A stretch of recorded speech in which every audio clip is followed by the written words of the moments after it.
আজকের ভিডিওটা মূলত ইপিএস নিয়ে ভুল ধারণা ভাঙার জন্য ভিডিওটা।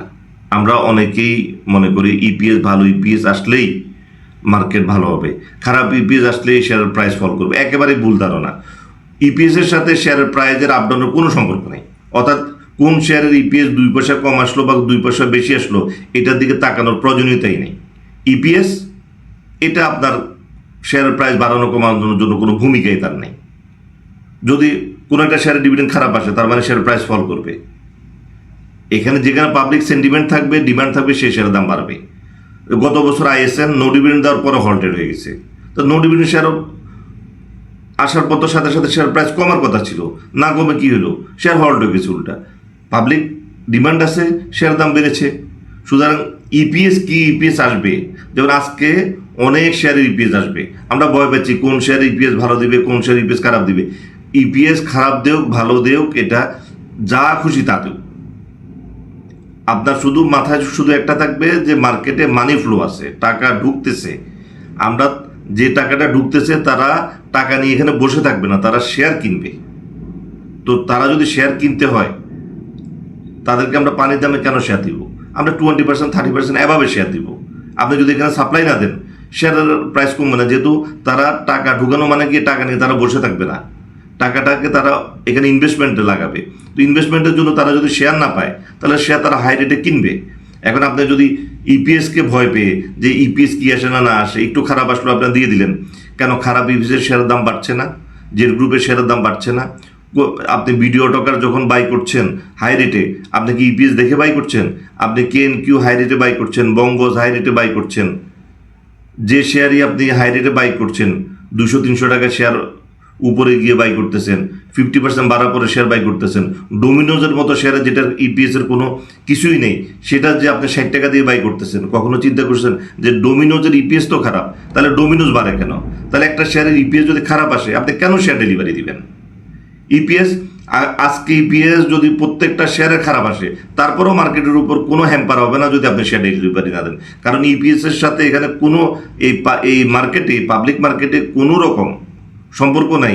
যেটা হলো এখানে পাবলিক মার্কেটে মূলত আপনি যদি ডিমান্ড ক্রিয়েট করেন শেয়ারের দাম বাড়বে, সাপ্লাই দিলে শেয়ারের দাম কমবে। এখন ইপিএস খারাপ আসলো, আপনি শেয়ার দিয়ে দিলেন, শেয়ারের দাম কমবে। কিন্তু আপনি যদি শেয়ার না দেন শেয়ারের দাম বাড়বে। আপনার যে ইপিএস মাইনাস আসবে সেটাও শেয়ারের দাম বাড়বে। আপনার কাছে মনে হতে পারে যে ইপিএস আসলেই যে শেয়ারের দাম হয়তো কমে যাবে, যে খারাপ। এই কারণে আমরা কি করতেছি যে আমরা অলওয়েজ ইপিএসকে কেন্দ্র করে আমরা মার্কেটকে ভয় পাই। মার্কেটকে এখানে ভয় পাওয়ার কিছু নেই। মার্কেট আমাদেরকে প্রফিট দেওয়ার জন্যই বসে আছে। মার্কেটে যারা আছেন, যারা নতুন টাকা নিয়ে আসতেছেন, তারা এই টাকা নিয়ে তারা বসে থাকবে না, তারা শেয়ার কিনবে। আপনি শেয়ার যদি ডেলিভারি না দেন এখানে শেয়ার এখানে তারা উপরে কিনবে। আপনি তাদেরকে পানির দামে শেয়ার দিলে তারা এই শেয়ারটা আপনাকে আবার 50%, 70%, 200% গিয়ে আপনার আমার উপরে শেয়ার অফলোড করবে। সুতরাং যেহেতু তারা মার্কেটে আসতেছে তাদেরকে আপনি শেয়ার সাপ্লাই দিয়েন না, আপনি 20%, 30% উপরে শেয়ার দেওয়ার চিন্তা ভাবনা করেন। আপনি ইপিএস যাই আসুক শেয়ার দাম বাড়বে। অর্থাৎ আপনি যদি দেখেন জেড গ্রুপের শেয়ার দাম বেশি বাড়ে, ইপিএস তাদের নাই, মাইনাস ইপিএস, তাও শেয়ারের দাম বাড়ে।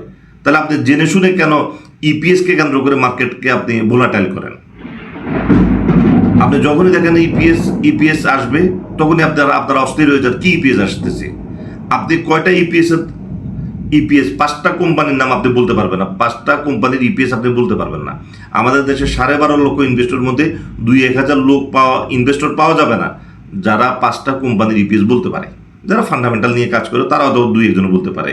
এটা ছাড়া ম্যাক্সিমাম কেউ জানে না কি ইপিএস আসতেছে, কোন কোম্পানির কি ইপিএস কেউ জানে না। সুতরাং যখনই যেদিনই ইপিএস আসবে সেদিনই আমরা ভয় পাই, কি ইপিএস আসবে কি না হয়।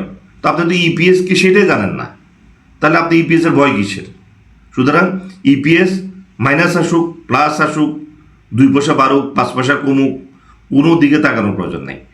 যেহেতু এখানে যদি মার্কেট টার্নওভার যদি 400 কোটি হতো সেক্ষেত্রে আমি বলতাম যে ঠিক আছে আপনি ইপিএস খারাপ আসলে শেয়ার দিয়ে দেন।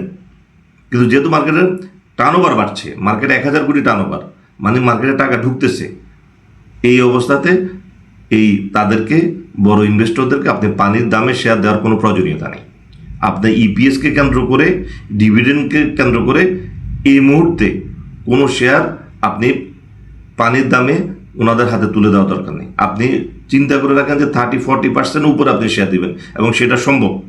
এবং তারা যখন শেয়ার পাবে না, তারাই এই শেয়ার 20-30-40% উপরে গিয়ে শেয়ার কিনবে, কারণ এই টাকা তারা বসায় রাখবে না, এই টাকা ইনভেস্টমেন্টে যাবে। তো আমাদের ইপিএস এর নিয়ে যে ভুল ধারণা, ভয়, এটা হলো যে সম্পূর্ণ নিজেদের বানানো। আমরা অহেতুক ভয় পাই। আপনি যে জিনিসটা ইপিএস কি সেটা জানেন না, আপনি কোন কোম্পানির কত ইপিএস দিয়েছে গত বছর সেটাই জানেন না, তারপরেও আপনি ইপিএসকে ভয় পান। আপনি যদি জানতেন যে এটার ইপিএস এত, যেটার ইপিএস ভালো আসে এটার দাম অনেক বেড়ে আছে, যেটার ইপিএস খারাপ সেটার দাম কমে আছে, সেটা তো না, বরং যেটার ইপিএস খারাপ সেটার দাম বেশি বাড়ে। সুতরাং আপনার ইপিএস নিয়ে চিন্তার কোনো কারণ নেই। আজকে থেকে যেটা আপনারা করবেন, যেটা হলো যে আজকে যে কোম্পানিগুলো ইপিএস দিবে এগুলো বেশি করে কিনবেন, এবং খারাপ আসলে আরও বেশি কিনেন, শেয়ারের দাম বাড়বে। আপনি ডিমান্ড ক্রিয়েট করেন, শেয়ারের দাম বাড়বে। এখানে ইপিএস নিয়ে ভয় পাওয়ার কিছু নেই। আমরা অলওয়েজ ভয় পাই, আমরা ভয়টা ক্রিয়েট করি বেসিক্যালি। আপনি দেখেন আইএসএন গত বছর নো ডিভিডেন্ড দেওয়ার পরে প্রাইস তো ফল করার কথা, সেটাও হল কেন হলো? ডিমান্ড ক্রিয়েট হয়েছে। আপনিও ডিমান্ড ক্রিয়েট করেন, আপনি সাপ্লাই স্টপ করে দেন, আজকে থেকে শেয়ারের দাম বেড়ে যাক। কারণ আপনি দেখতেছেন যে টাকা ঢুকতেছে মার্কেটে, সাপ্লাই স্টপ করে দেন। ইপিএস মাইনাস আসলেও আপনার কোনো প্রয়োজন নেই, অর্থাৎ ইপিএস প্লাস থেকে মাইনাস হয়ে গেছে, আপনি সাপ্লাই দিয়েন না, শেয়ারের দাম এখান থেকে আরও 30-40% শেয়ারের দাম বাড়বে। সুতরাং ইপিএস নিয়ে কোনো চিন্তার কিছু নেই। আপনারা শেয়ার সাপ্লাই দেওয়ার প্রয়োজন নেই। এখানে শেয়ার ইপিএস আপনার কোনো রকম আপনার ব্যবসাতে কোনো হ্যাম্পার ক্রিয়েট করবে না, অর্থাৎ আপনার কোনো ক্ষতিও করবে না। ইপিএস মাইনাস আসলে সেটা পরবর্তীতে সে আবার পোষায় দিবে, সেটা নিয়ে আপনার চিন্তার কিছু নেই। আপনার যেটা চিন্তা হলো যে আপনার আমার পোর্টফোলিওটা ঠিক আছে কিনা, প্রফিটে যাচ্ছে কিনা। সুতরাং আমরা কোনো শেয়ারই আমরা সাপ্লাই দিব না, যেহেতু টাকা মার্কেটে ঢুকতেছে। এই জিনিসটা খুব ইম্পর্টেন্ট, যেটা হলো মার্কেটে টাকা ঢুকতেছে, এই টাকাটা বসে থাকবে না, তারা শেয়ার বাই করবে। এবং আমরা যদি এখানে সাপ্লাই না দিই শেয়ারগুলো তারা 30-40% উপরে গিয়ে কিনবে, এবং সেই সুযোগটা আমরা কাজে লাগাবো। সুতরাং ইপিএস নিয়ে যে ভুল ধারণা আমাদের মধ্যে যে এখনও আছে, যেটা হলো ইপিএস খারাপ আসলে মার্কেট ফল করবে, ইপিএস খারাপ আসলেই বরং মার্কেটে শেয়ারের দাম বাড়ে, এইটা উল্টা চিন্তা রেখে আপনি শেয়ারের এখানে সাপ্লাই দেওয়ার প্রয়োজন নেই। অর্থাৎ আজকে যে শেয়ারগুলোর ইপিএস আসবে আপনারা বেশি করে শেয়ার বাই করেন, খারাপ আসুক আর ভালো আসুক শেয়ারের দাম বাড়বে আগামীকাল থেকে। তো আজকের আলোচনা এই পর্যন্ত, ধন্যবাদ।